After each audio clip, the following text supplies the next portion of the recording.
ನೀವು ಚೆನ್ನಾಗಿದ್ರೆ ಸಾಕ? ನಿಮ್ಮ ಕಾರು ಸ್ಕೂಟರ್ ಚೆನ್ನಾಗಿರೋದು ಬೇಡವಾ? ಅದಕ್ಕೂ ಇನ್ಶೂರೆನ್ಸ್ ಬೇಕಲ್ಲ? ಅದು ಕೂಡ ಜಸ್ಟ್ 5 ಮಿನಿಟ್ಸ್ನಲ್ಲೇ ಬೇಕು ತಾನೇ? ನೀವು ಭಾರತದ ಯಾವುದೇ ಮೂಲೆಯಲ್ಲಿದ್ದರೂ ಜಸ್ಟ್ 5 ಮಿನಿಟ್ಸ್ನಲ್ಲೇ ಇನ್ಶೂರೆನ್ಸ್ ಪಾಲಿಸಿ ಹ್ಯಾಂಡ್ ಓವರ್ ಮಾಡ್ತೀವಿ.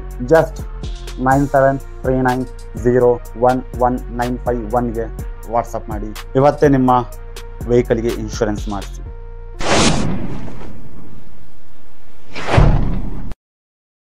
ಸಂಪಿಗೆ ಬಂದ ನೀರು ಓವರ್ ಹೆಡ್ ಟ್ಯಾಂಕಿಗೆ ಹೋಗಲೇಬೇಕು.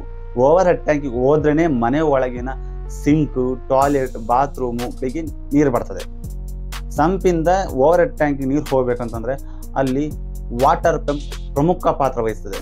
ಒಂದು ವೇಳೆ ವಾಟರ್ ಪಂಪ್ ಫೇಲ್ಯೂರ್ ಆಯಿತು ಅಂದರೆ ಅಥವಾ ಹಾಳಾದರೆ ಯಾರು ಜವಾಬ್ದಾರಿ? ಟೆನೆಂಟ್ಗಳಿಗೆ ಬಾಡಿಗೆ ಮನೆ ಸಿಕ್ಕಿದ್ರೆ ಸಾಕು ಅಂತ ಒಳಗೋಗಿ ಕೂತ್ಕೊಳ್ಬಿಡ್ತಾರೆ. ಆದರೆ ಇಲ್ಲಿ ಮೋಟರ್ನ ಬಗ್ಗೆ ಜಾಸ್ತಿ ಯೋಚನೆ ಮಾಡೋದಿಲ್ಲ.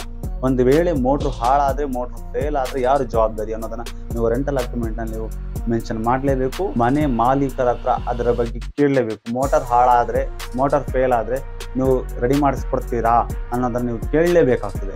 ಇಲ್ಲದಿದ್ದರೆ ನಾಳೆ ದಿನ ಹಾಳಾದರೆ, ನಾಳೆ ದಿನ ಎಂತಾದರೂ ಫೇಲ್ಯೂರ್ ಆಯಿತು ಆದರೆ ಅದು ನೀವೇ ರೆಡಿ ಮಾಡಿಸ್ಬೇಕು. ಯಾವುದೇ ಮಿಷಿನರಿ ಆಗಿರ್ಬೋದು, ಪಂಪ್ಗಳಾಗಿರ್ಬೋದು, ಅದು ಸ್ವಲ್ಪ ಸಮಯ ಆಗ್ತದಾಗೆ ಅದಕ್ಕೆ ಸರ್ವಿಸ್ ಬೇಕಾಗ್ತದೆ. ಅದು ಫೇಲ್ಯೂರ್ ಆಗುತ್ತೆ, ಅದನ್ನ ರೆಡಿ ಮಾಡಿಸ್ಬೇಕಾಗುತ್ತೆ. ಇದು ಕಾಮನ್ ಇಶ್ಯೂಸ್. ಇದನ್ನು ನೀವು ಅರ್ಥ ಮಾಡ್ಕೊಳ್ಳಿ, ಇದನ್ನು ನೀವು ಕೇಳಬೇಕಾಗ್ತದೆ. ಇಲ್ಲಾಂತಂದರೆ ಬಾಡಿಗೆ ಸಹ ಬಿಟ್ಟು ಎಕ್ಸ್ಟ್ರಾ ಖರ್ಚು ಕೂಡ ನಿಮ್ಮ ತಲೆಗೆ ಬಂದು ಬೀಳುತ್ತದೆ. ನೆಕ್ಸ್ಟ್ ಎಪಿಸೋಡ್ನಲ್ಲಿ ಎಲೆಕ್ಟ್ರಿಸಿಟಿ ಬ್ಯಾಕಪ್ ಮತ್ತು ಹಿಡನ್ ಚಾರ್ಜಸ್ ಬಗ್ಗೆ ಡಿಸ್ಕಸ್ ಮಾಡೋಣ. ಈ ವಿಡಿಯೋದಲ್ಲಿ ಈ ಮಾಹಿತಿ ಇನ್ಫಾರ್ಮೇಟಿವ್ ಅನಿಸಿದರೆ ಲೈಕ್ ಮಾಡಿ, ನಿಮ್ಮ ಅನಿಸಿಕೆ ಅಭಿಪ್ರಾಯಗಳನ್ನು ಕಮೆಂಟ್ ಮೂಲಕ ತಿಳಿಸಿ. ನಮ್ಮ 1951 ಚಾನಲ್ನ ಸಬ್ಸ್ಕ್ರೈಬ್ ಮಾಡಿ, ಫಾಲೋ ಮಾಡಿ, ಟೆಲಿಗ್ರಾಮ್ನಲ್ಲೂ ಕೂಡ ಫಾಲೋ ಮಾಡಿ. ಇದರಿಂದ ಎಲ್ಲ ಹೊಸ ಅಪ್ಡೇಟ್ಗಳು, ರೆಂಟಲ್ ಸೀರೀಸ್ ನಿಮಗೆ ಮೊದಲು ಸಿಗ್ತದೆ.